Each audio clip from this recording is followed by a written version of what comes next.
so close to 100. I cannot wait until we have 100 episodes. And podcast time, that's a long time. Right? 100. Think about it. Each episode is 45 minutes to an hour on average. Some are a little bit longer, some are a little bit shorter. But that means that we've spent 100, almost 100 hours of lived experience. That's crazy. You ain't getting that nowhere else. That's 100 different stories, 100 different hours for foster parents, adoptive parents, guardianship parents, anyone who's working inside or alongside the child welfare system to get some free education. Because y'all, the podcast is free. It's free 99. That's the best price.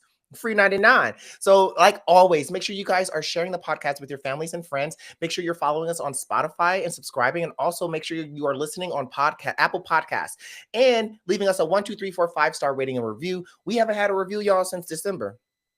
What's going on? The views is there. The views is there. We still getting 10 to 20,000 downloads per episode. What's going on? 10,000 of y'all listening? Ain't nobody got a review for a brother. All right, go ahead, pause this right now. Go ahead, pause it. I ain't even sharing this story. Pause it. Go ahead, pause. Leave a review. You left it. All right, now we can go ahead. Our next guest to join us is going to be Miss Diana. Hi, Diana. How are you doing today? I'm doing good. How are you? I am fantastic. Diana's over there cracking up. I'm try- I'm trying my best because my friends tell me you gotta hold it together. Yes. Well, listen, I think we're going to have a lot of inspirational and emotional journey today. So let's start off at high, and we might get real low depending on how your story goes. But let's just Yeah. start from the top, Diana. How did you enter the external childcare system? So I have a different experience. I was born in Russia, believe it or not. I know a lot of you guys don't believe me, but I was born in Russia. But I ended up in an orphanage. In So Russia. I just, yeah, in Russia. So I jumped through different orphanages. I'm not sure exactly how many, but it was at least 2 to 3 orphanages. The way I ended up in Russia, I was born there. My mom is Armenian and Russian, and I have a African father. I don't know anything about him. I am just now getting information about my mom Hmm. at age 32, which is a hard pill to swallow. But my life in Russia was really tough because I was the only black child in all the orphanages that I lived in, and being the only black child was hard for me because the experiences I had to go through were totally different compared to the other kids. Mm. Like for example, people did not know how to take care of my hair, and and the way my hair experience went was very hurtful, and it was harmful to me and Hmm. to my mental state. So I would sit in between the caregiver's legs on the floor with no cushion or anything, and she would rip out my hair with a small tooth comb, thinking that she's combing out. But every time I saw the comb, it had like patches of hair. So I had bald patches throughout my hair.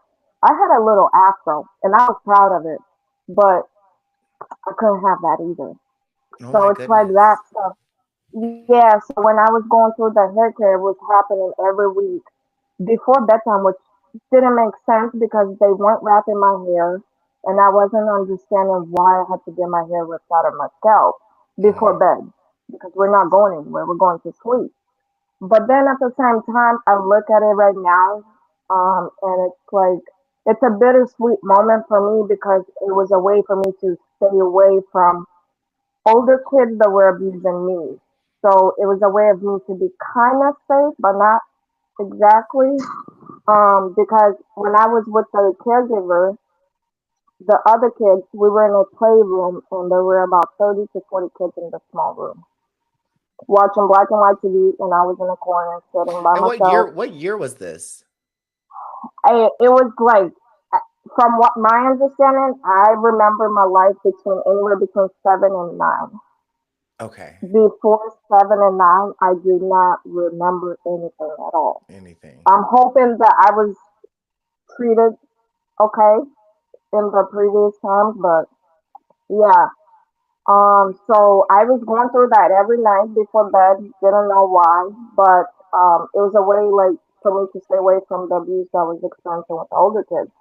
in the orphanage, the older kids somehow got the authority of taking care of the little kids, which Mhm. doesn't make sense. And with me being taken care of by the older kids, I wasn't being taken care of. I was being abused physically, sexually, mentally. Like there were times where they would drag me from my bed at night and wrap me in sheets and drag me to their room to just abuse me. There were times where like they would strip me naked and they would just start hitting me with objects like tree branches, their shoes, their hands. And they, for some reason, they believed that I wasn't feeling any pain, so that's Mhm. why they were doing that, and it was a way of them to see if I would like cry or anything like that, which I was crying. But over time, me living in the orphanage, I learned how to hold my tears back, which was not good Mhm. because I got to a point where like I was like, you know what, fuck it, like I'm gonna deal with whatever I have to deal with, regardless if it's abuse or whatever. So when Yeah, you were in Russia, like you speak fluent Russian because you were an older kid, right? You grew up in the orphanages in yeah, Russia. So yeah, so I'm actually relearning it because me being adopted and then being forced to learn English, I kind of forgot about. I you kind of forgot about. forgot the like. So what Yeah, age did your parents come and adopt you? 9. I So was you spoke 9. a language for 9 years, or about what, Yeah, probably like what, 8 years? Because kids started learning around talk like 1 or 2. yeah, So like 7, 8 years, and then because like that's a I got adopted at 9, so that's crazy that you would have like yeah. this whole identity, and then they just erase it all. Like they didn't support you speaking. Did they speak Russian? Your adopted parents? Did they like So prepare no, so the themselves? crazy thing is that my adopted parents, they adopted 7 others, and 3 other kids are from Russia, and one of the kids spoke Russian, so he was my Mm, translator. But the wow. relationship with us has like changed drastically within like few weeks, I want to say, because when I got adopted in 2002 of August, I remember going home to their Chicago home where they lived, and then within like few minutes we flew out to Switzerland. And in Switzerland I had to like learn everything. I don't know why we went to Switzerland, but we went there for a week, and I was What just nation? amazed about What nationality were your parents? wait, Not me, like national, like what nation? Like wait, Germ? Are they from America and oh, Switzerland, Germ? America. So why did they go to Switzerland? Because my adopted mom's biological daughter was living in Switzerland at that time. Gotcha, gotcha, But gotcha. we went to somebody's wedding, which Okay, I didn't know who it was. okay. But like after that trip, that's when things have really changed drastically for me because I started school right away. Hmm. I went straight to third grade instead of like, doing from beginning. I went straight to third grade, had to learn the language at school, but in midst of me going to school, I was still communicating with my adopted Russian brother. But Hmm. that relationship has changed because within the time that I started school, I Hmm. was being molested by By him. him. Yeah, so Jesus it was bad. Christ. And It then you was couldn't bad. even say anything because no one understood you and he was your translator. Yeah, so it was very fresh. Like I remember when my mom, the adopted mom, we stayed at a hotel the night that she got me from Russia, and she asked my brother, quote unquote, where those bruises from, because she saw my body. Like I had bruises, scars, I had everything on my body, and unfortunately, he told her something else, and I was like, no, this is from the orphanage, and he told her a different story, so she never asked about it. Like Mm. she never asked about it. So like I was living with things from the orphanage, bringing it to America, and I never told my story to anybody after I got adopted. To anybody, they didn't know what I went through. One of my sisters did have a feeling that I went through something hard in there because the way I was like walking and talking, I was very fearful of everybody. I was Hmm. fearful of loud noises. Hmm. I was just like very scared, and I was glued to one of my adopted sisters to a point where I couldn't like leave their sight. And I would not speak because I didn't know how to articulate myself, especially learning English. But in Russia, like it was hard because I don't think I knew myself either because I didn't know my full name when I was in the orphanage. I only knew my first name, which is Diana in Russian. That's it. And I didn't know if I had a family out there. But recently, as of February, I found out I have a biological brother, Wow. and we reunited. Um, but it sucks because it's like 3 decades later, you reunite with the brother that you were missing for all those decades, and Hmm. finding out that he was taking care of you when you were a baby before Hmm. you got put into an orphanage.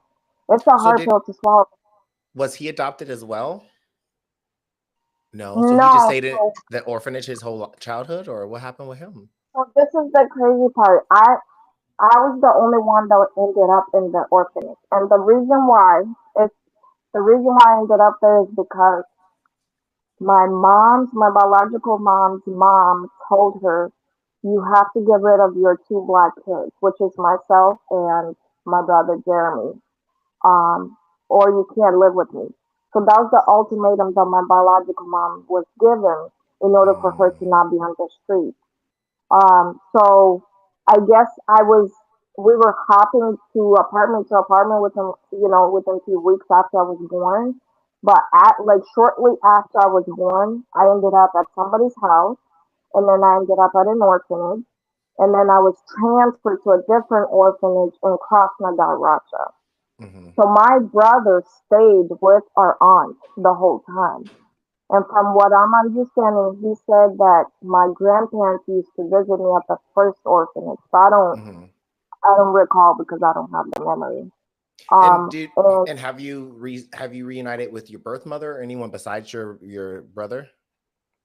no, so we don't know if she's alive. We don't know if she's alive. From what he told me, he thinks she's not based on the conversation that he heard. But he's not sure. So we still till this day we don't know. But I mean, Okay. I hope she's alive. I hope she's okay. If she's out there, it would be great to meet her. I don't have any like hard feelings towards her anymore, just Hmm. because I never knew her.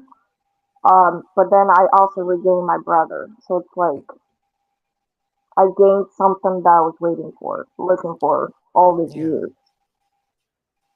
And then like I talk about so I wrote a memoir, my first memoir, and it's in process of getting edited. And I Oh, mentioned in one of congratulations. the chapters, I write a letter to my biological mom, and I'm basically telling her what I had to go through in the orphanage because she made such a huge decision without considering Mm. my situation and my brother's. Because why did we have to get separated? Mm. Like he stayed and I went to the orphanage to get abused. And then I got adopted, and then in the adopted family, I was basically treated the same way.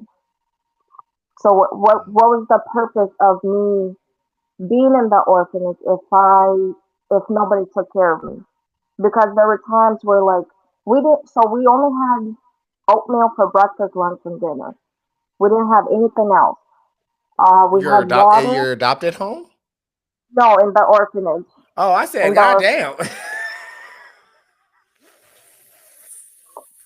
Okay, that makes better sense in the orphanage. Okay, it's still bad, but makes more sense.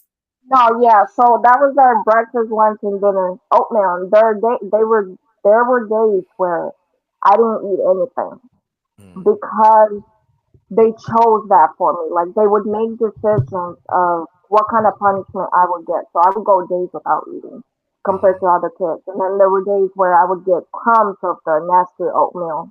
Mind you, there was no milk or water in it. It was just Dry dry. as heck. Dry as heck. And like I remember I told a male caregiver, telling him that I was getting abused by the boys, older boys. And I appreciate what he did, but the ending was bad. Um, I appreciate that he went to the boys and asked them like, "Hey, is this happening with such and such?" But unfortunately, because they denied that they were not assaulting me, from me telling the caregivers, I ended up getting beat up by them. So it was like situations like that. I was a small child. I'm 4'8", and Mm, I'm an adult. So I was smaller than 4'8", and I was under 40 pounds. And wow. I'm trying to fight two guys that were huge and muscular while they're like doing whatever. So after they sexual assaulted me, they left me on the bare floor, and naked, and they started like kicking me on my ribs and Kicking? stomach. Yeah. They kicked me. They yelled at me. They hit me with their shoes. This is after they sexual assaulted me, and I remember like that night, I thought I was not going to see another day because I should have like, that should have been my last day by the Mm-hmm. way I was getting beat up. Mm-hmm. But then like they just left me, so I ended up staying on the floor for a few minutes, like crying in pain. And then I ended up getting the guts to get off the floor, but I was limping a lot. Mind you, their room was upstairs on the third floor, and the little kids' rooms were on the bottom floor. So I had to go all the way downstairs. And I was very quiet because, if you get caught, you get in trouble. Mm-hmm. I barely made it to my room, but I did ended up making there. And I remember the next day, one of the caregivers asked me why I was limping, and I told her why. And because me telling her, like, she didn't believe me. And so she brushed it off. So like for past few days, I was like in pain. And then like there was couple of nights where if you wet your bed in the orphanage, you get punished for wetting your bed. So like there was a night where I wet my bed and I was like 7, 6. And I wet my bed and I woke up from my nightmare and I got scared. So I didn't say a word. I didn't realize I wet my bed until I looked at myself.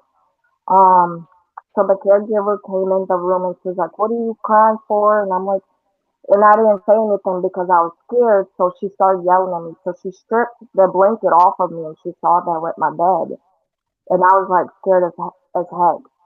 So from her doing that, she like stripped me naked. She told me that I had to go to the bathroom. And before all that, she stripped the bed and she saw the rock sticks underneath my pillow. And those are the two items that I use to focus on, to distract myself from all the craziness I was dealing with. So because she took that away from me after like finding out that I peed, I thought my life was over at that point because those were my two things that I was holding on, and I would create a picture of house and of a sun and clouds, and that was a picture of hope for me. And that I focused on that because I'm like, oh man, when is somebody going to come and get me? So for her to take that away from me, I was like broken. I was broken.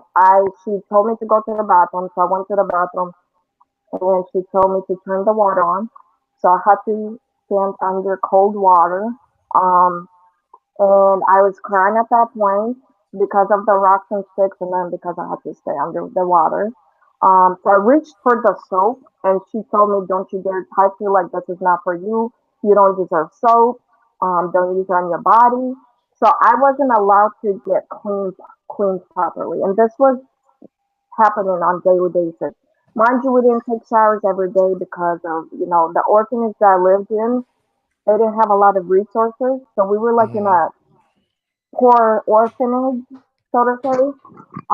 But I wasn't allowed to use the soap, so instead she told me that I have to eat the bar of soap instead of cleaning my body. And I gave her the look like, "What the fuck? Are you serious?" And then I didn't do anything with the soap. I just froze, and she forced the soap in my mouth, and I had to literally like chew the bar of soap, the whole bar of soap.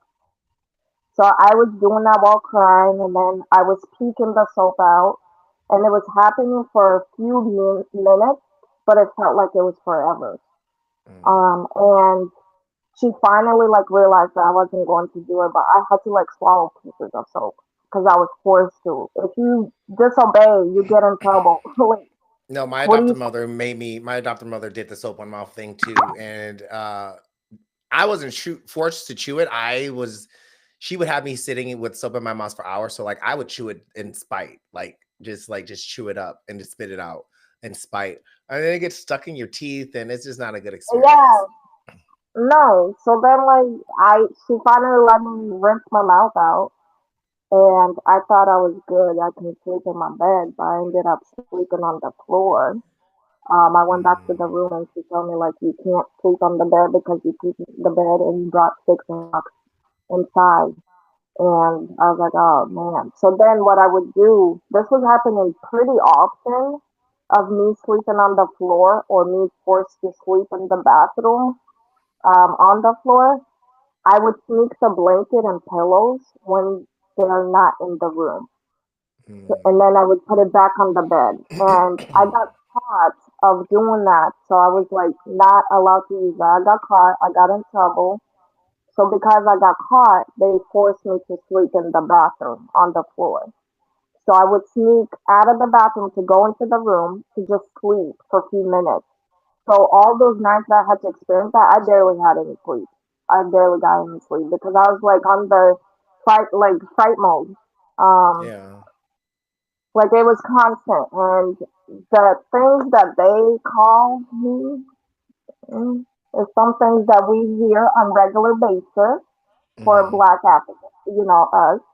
And at that time, I didn't understand what the words were because I was clueless.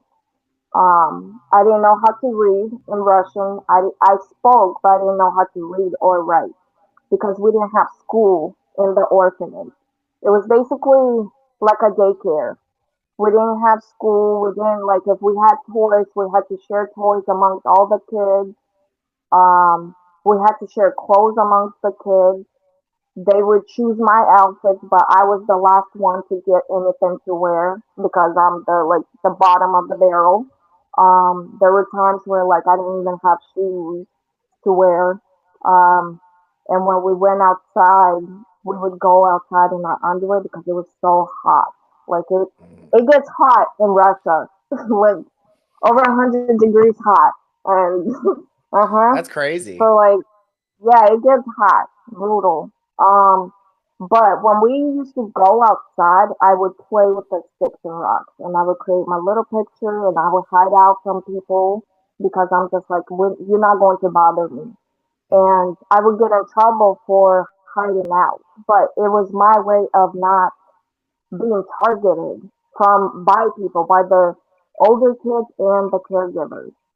Um, and I was, to say it this way, I was more afraid of the older kids than the caregivers because the caregivers were physically and mentally abusive, but the older kids were everything above and Hmm. more.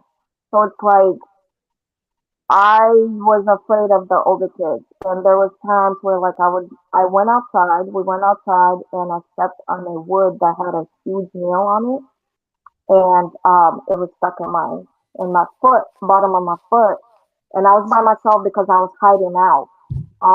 I was scared as heck because I didn't know where everybody was, and it was time to go in for dinner, oatmeal. And the older kids, there was four older kids. There was two girls and two boys, and they heard me, and they started like whistling at me. They started yelling at me and telling me to come out. If you don't come out, we're gonna find you. So they used to play this game, quote unquote game, their game, where they had me run as fast as I can to see if they can catch up to me. So if they caught up to me, they could do whatever the hell they want to do with me. So that's what I was doing. And mind you, I had a nail in my foot. So I was like, how am I supposed to run? So I pulled the nail out of my foot and I started running as fast as I could to get to the line. I made it, but from the distance, I could see the kids saying, wait till tonight. We'll see what will happen with you tonight. From the distance, because they were like bullying me. And that night, things happened. abuse, sexual abuse. They were like, doing the same thing, abusing me with their hands, Mm. shoes. They used to like, so I still have scars. I don't show them, but they used to use sharp items to like cut to see if I can feel pain. So I have like And two these are the cuts on my. kids, and these are kids your age or like older kids? No, these are older. So like in this particular orphanage, it was kids from like maybe 6 years old to 18. So in the orphanage, if Wow. you're once you're 18, you're out. They kick you out. You're on your own. But the thing is with the orphanage, if you're anywhere between like 15 and 18, you have some kind of authority.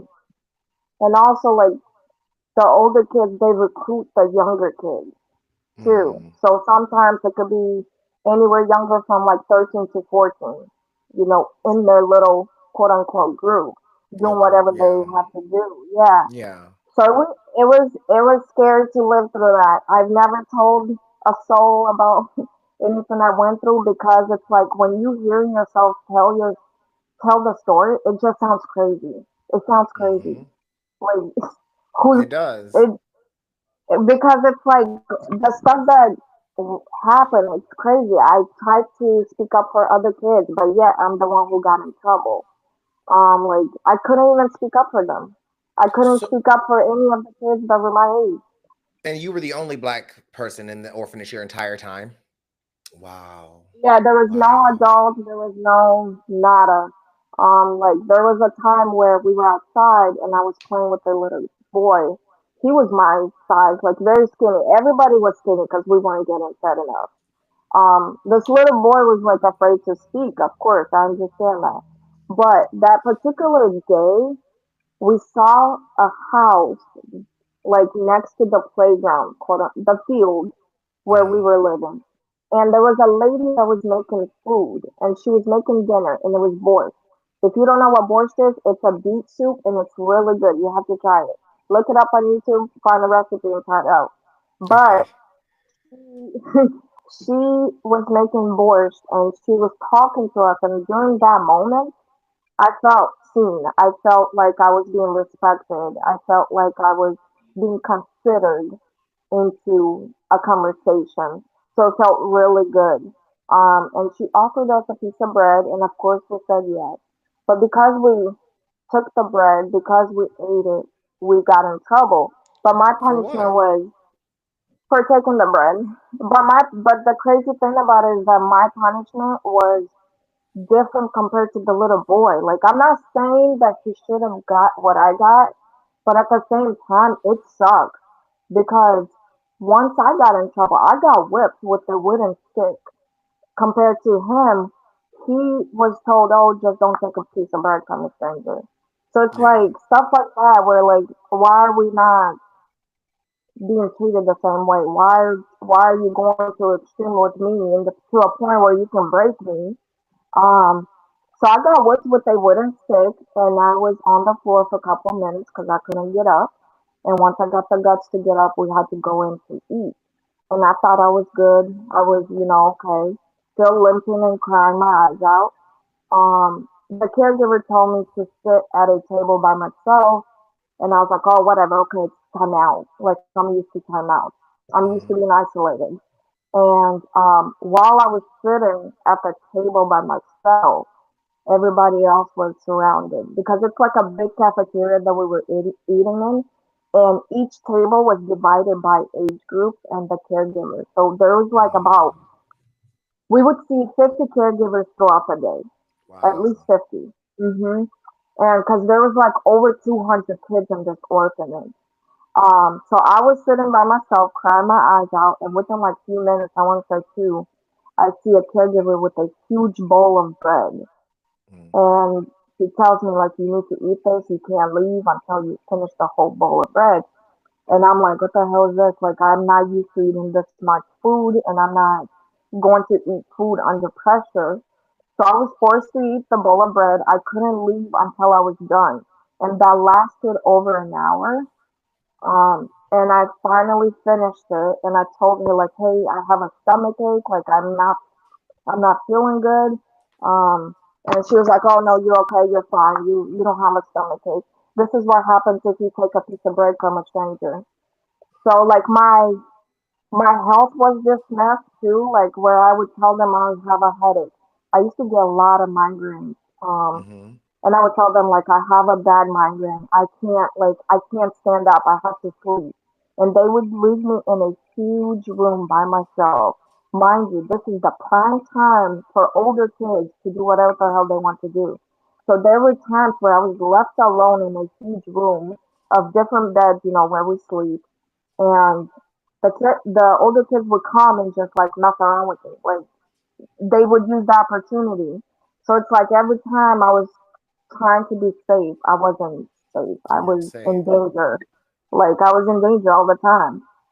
Like it got to a point where I was like, I'm going to let everything happen, whatever it is. I don't care because I was fighting every single day for the same thing to stop abusing me, to stop beating me up. Like, why are we doing this? And they saw me crying. So, like, why are we going to watch a child cry over abuse? Um, Mm. so it's like I turned my tears off. I learned how to stop crying, which was dangerous because it's like I just let everything happen, and I am just now realizing that it's not my fault with whatever happened to me. I am just now Mm-hmm. like, telling myself like, hey, you're not the one that caused it. You're the victim. You And it's hard to absolutely. say You were a that baby. because You were a yeah, baby. So let's fast forward a little bit. So your adopted parents come to Russia. They pick you up. You go to this your sister's wedding, I guess, in Switzerland. Um, what happens then? Did your adopted parents? I guess you said that you were quiet about it, so you never really told anybody about what your situation I was in the orphanage. But I'm sure you were dealing with the trauma of it as a yeah, child. so what I did, I kind of bottled everything up and just kind Mm-hmm. of forgot about it technically. I didn't bring it up, but then deep inside, it's like when I was alone, Mm-hmm. it would come up and I would get really like scared of thinking about it to a point where like I would shut down completely. So people didn't know like what I was dealing with. They thought I was a happy kid. I mean, I could put on a smile, but that doesn't mean I'm not dealing with something because I was trained to say yes ma'am, yes sir. Mm-hmm. Smile when you have to. I was like a robot from the Mm-hmm. orphanage. So everything I had to deal with in the orphanage, I was sharing that with my adopted family. So nobody knew, first of all, that I was getting molested every single day of my life for 2 years. Nobody knew that I had trauma from the orphanage. Um, like I said earlier, my sister knew that something happened to me, but she never knew to the extent. To the extent, yeah. So I would just pretend like everything is fine. And the way my mom found out about the molestation was we used to have these draining long family meetings on weekends, Saturday particularly. And this particular Saturday was different because it wasn't during the morning, it was at night. And this is the time where there were secrets being put out from my other sisters. One of my sisters got pregnant, and my other sister was in the meeting with them. So then the meeting was heated because I could hear them from next door. So within a few minutes, my mom called me and my other sister that I was not close to. I swear that person hated me to the guts from the time that I arrived Now, into the family. were you the only adoptee, or were there other adoptees in your adoptive home? There were other adoptees. There were seven of us. Dang. Um, yeah, there were seven of us, and I was the youngest during this time. And then she adopted another girl from Russia orphanage. Maybe like she adopted her in 2006. So yeah, that was the last. Myself and the little girl were the last ones. But Okay. during this meeting, my mom called us in, and my sister, the one that didn't like me, she's the one who walked on us in the abuse. And Mm-hmm. I remember till this day how it happened. Like I was in bed naked with him, and I peeked my head out of the bed, and I got scared because I heard her voice. So she says, "Get your clothes on, come downstairs." So I was like, "Oh shit, I'm in trouble." And I go downstairs, and her question was, "What were you doing in bed?" And I'm like, I was looking for Skittles." Mind you, I'm not looking for Skittles. Who's looking for Skittles naked? And she kept asking me that same question every single day. But I still till this day do not understand why. Instead of asking me, "Are you okay? Do you need a hug?" Instead of asking me those things, like, you went to your friends and told them about what you saw. So your friends and you knew about a situation that could have been stopped earlier. Mind you, that situation did not stop after her finding out. Like, it kept going, going, going until, so during the meeting, she was like asking me again what happened, and that's when I had to explain to her, like, Your baby. He just came in smiling. "Okay, give me a few minutes, I'm on the go." But sorry. No, he's a happy baby. But yeah, so during that's when I told everybody what happened. I did not go into details because I'm not about to do that. We're gonna be sitting there forever. Did not go into details. My sisters, my two other sisters, they saw that something was wrong because they knew I was a happy child, quote Hmm. unquote. Um, so once they saw me like spill everything out, they knew that something was wrong, and they gave me a hug, which felt good. But then mom, she was asking all these questions about, like, "Why didn't you tell me? You should have told me. How come this happened? Da da da." So it was like she didn't care that I was being hurt. Mm. Um, and after that, it felt like my mom didn't give two cracks about me. Because Mm. mind you, like I said in your live, when I was adopted, she brought me to the house, and I was basically pawned to my sisters. My sisters were responsible for me, not her. Mm. She was a workaholic. She worked her butt off, which I And admire. was she single? But Was there a dad? Was there an adoptive father in the picture? there was adopted father, but I don't have any recollection of him besides like him being physically abusive and Mm-hmm. verbally. But I don't. He like I did not have a relationship with him. I never called him a dad. Um, Mm-hmm. I called mom, but then it was like it was fake because I didn't. Mama and sorry. No, you're okay. We all got babies. No, so how long did you stay? Like, did you turn 18 in your adoptive home? What happened after, did they do anything about the assault ever? Did your brother get in trouble? Like, what happened? Okay, so yeah, so after the assault, I was I went into the therapy. I went into therapy 1-on-one. And the therapy did not help because I didn't open up. Because first of all, I'm going to therapy for that, but I never went to therapy for trauma in the orphanage. Mm-hmm. So Mm-hmm. I wasn't able to talk to the therapist about what really was going on in my head, Mm-hmm. um, and why I didn't speak up because I was being held down by the trauma in the orphanage. I Mm. went there for about a year at least, and then I don't know why it stopped, but it stopped. But then the weird thing about it is that I was forced to go see my brother Mm. in the facility that he was locked up at for molesting me. So So I he did wasn't get in under. legal trouble. He got arrested. He went to a facility. He didn't like go to prison or jail. Like, it was a It was facility. like a troubled teen institution. Yeah, that.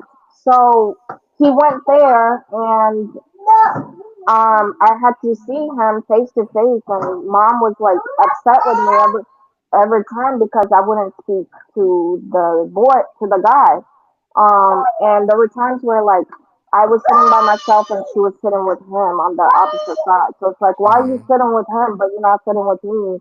And why do I not Mm. have anybody by And why my did you have side? to go anyways? That's that, that's like I don't know till this day. Like I've asked my adopted sisters and they don't know. Like they don't know why. And Did they have to from go? no, it was only me. And from what I understand is that mom tried to bring him back into the family. She's trying to heal what happened, like as if that could heal it. That's crazy. Yeah, That's and then insane. I remember going to I remember going to a room and I had to act out what happened because I wasn't able to talk. And I used dolls to explain to I believe it was somebody from GCF, to be honest, from what I'm understanding. And I showed them what happened, but that's all I remember. And then I remember going to so many different doctor appointments to get tested to like just make sure that I was intact and da da da. Like I had to go to so many doctor appointments with mom, nobody else. So that was weird too. Like nobody was able to go with me but her. Um, so it's like I never had a relationship with my adopted mom at all. She would threaten me like, "Oh, if you don't marry, you're gonna be sent back to the orphanage." Okay, send me back. Like, what are we doing?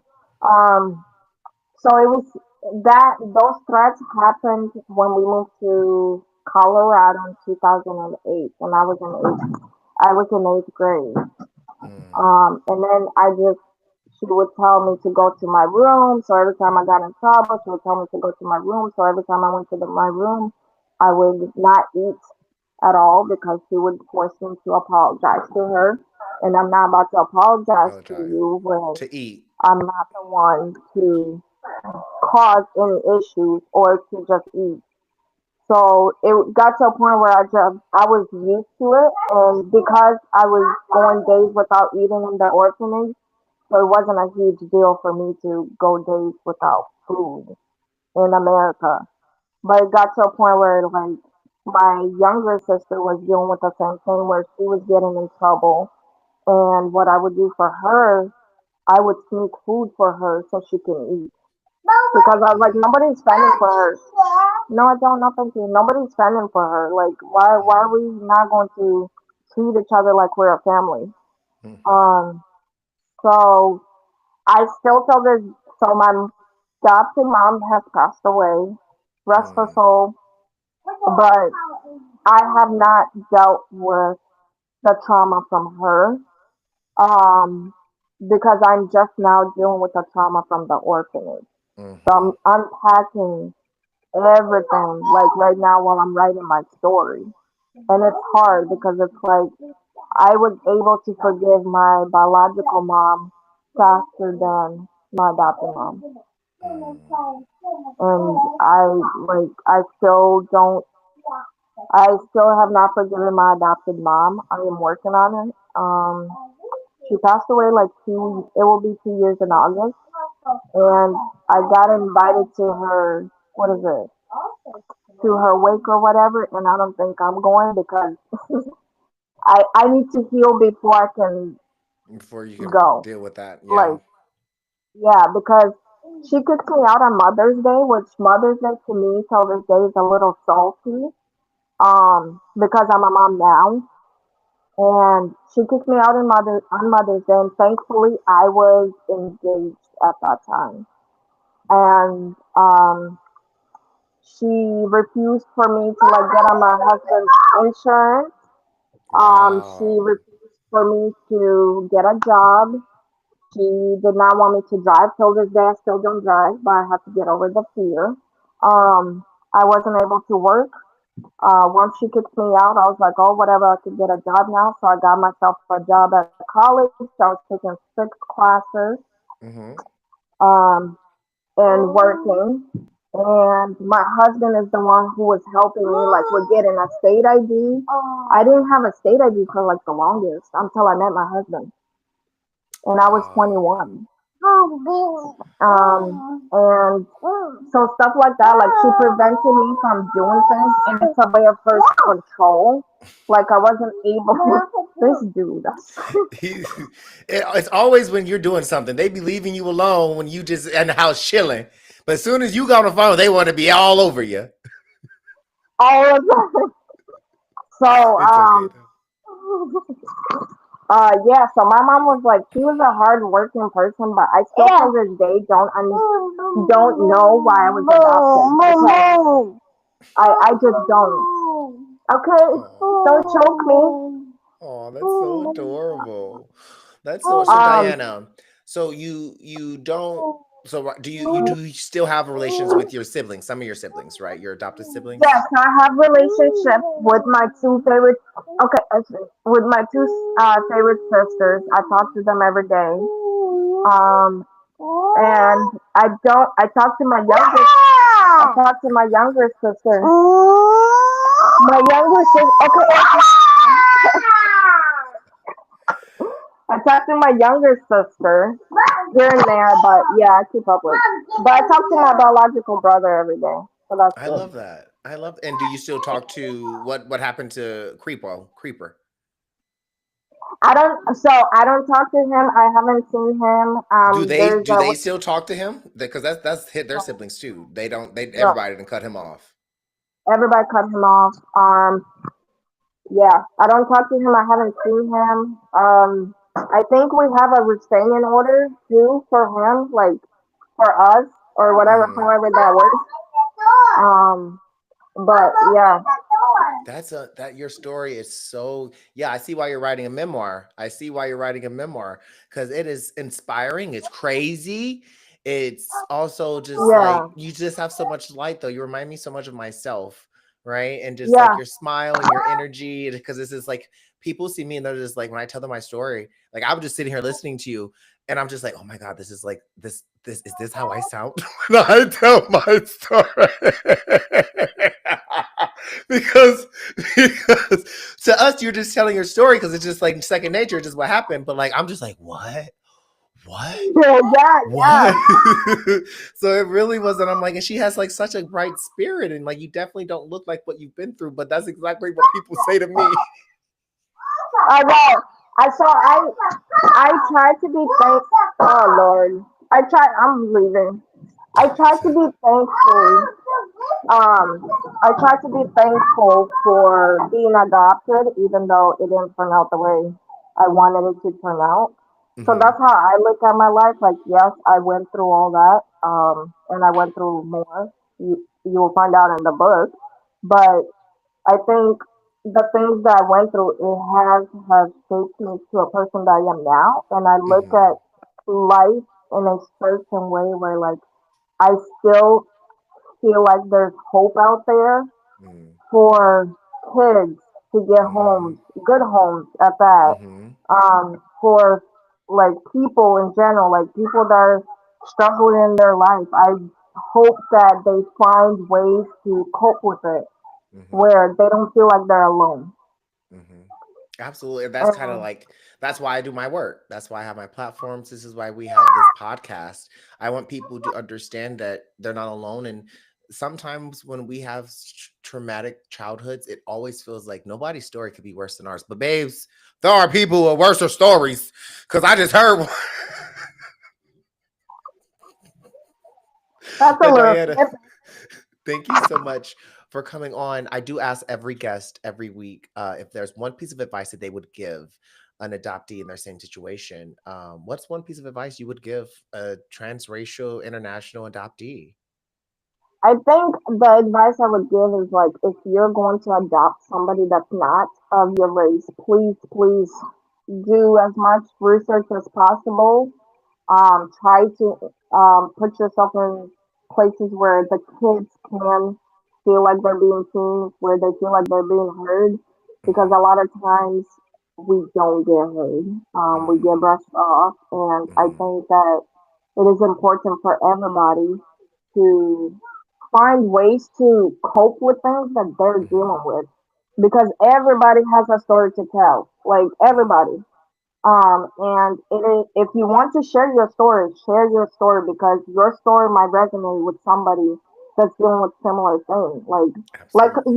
your story. Like a lot of people. I'm getting your book by the way. Thank God.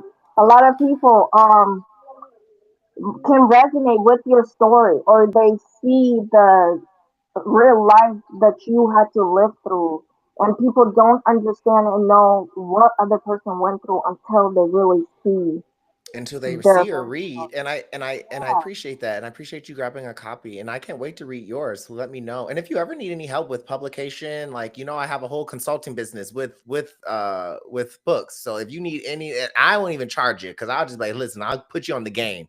I'm on my second book. There is a game, but it can be it for me. I didn't do it for money. I did it for because I wanted my Yeah. legacy to be heard, and I thought that it was important to be heard.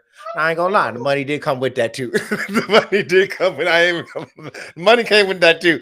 But if I didn't sell one book, it would have been okay, because that was like that was like me finally saying to the world, like, this happened to me. And even after Mm-hmm. I die, my book will remain here.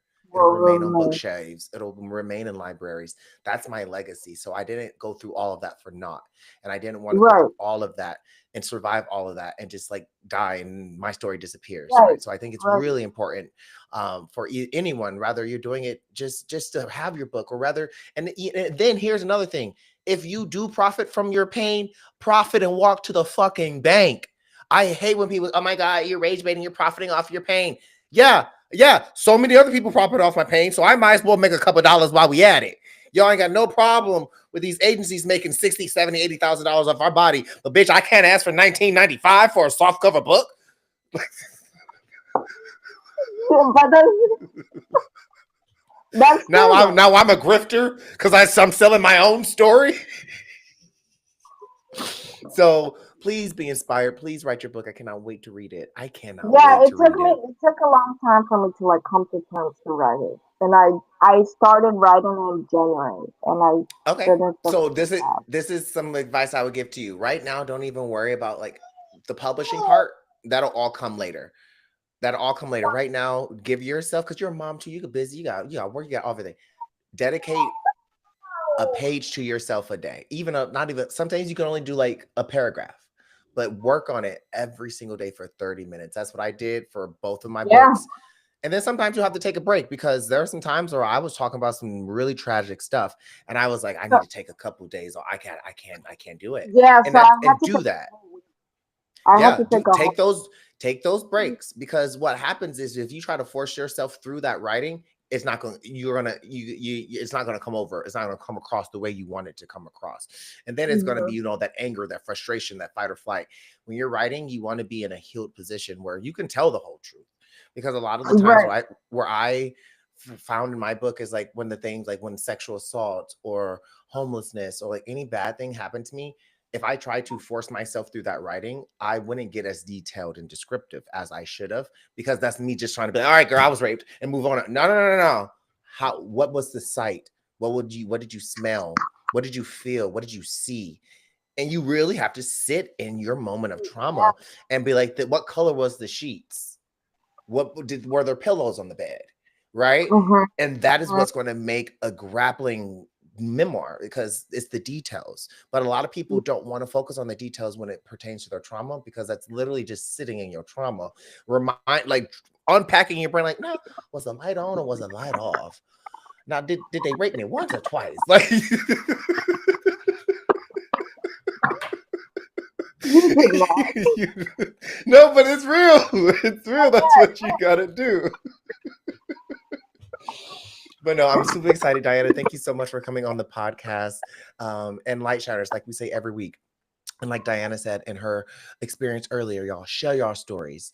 That's why my Yeah. slogan is always shine your light. Always shine your light means be light, be bright. Always shine, always share your story, because you never know who you might guide.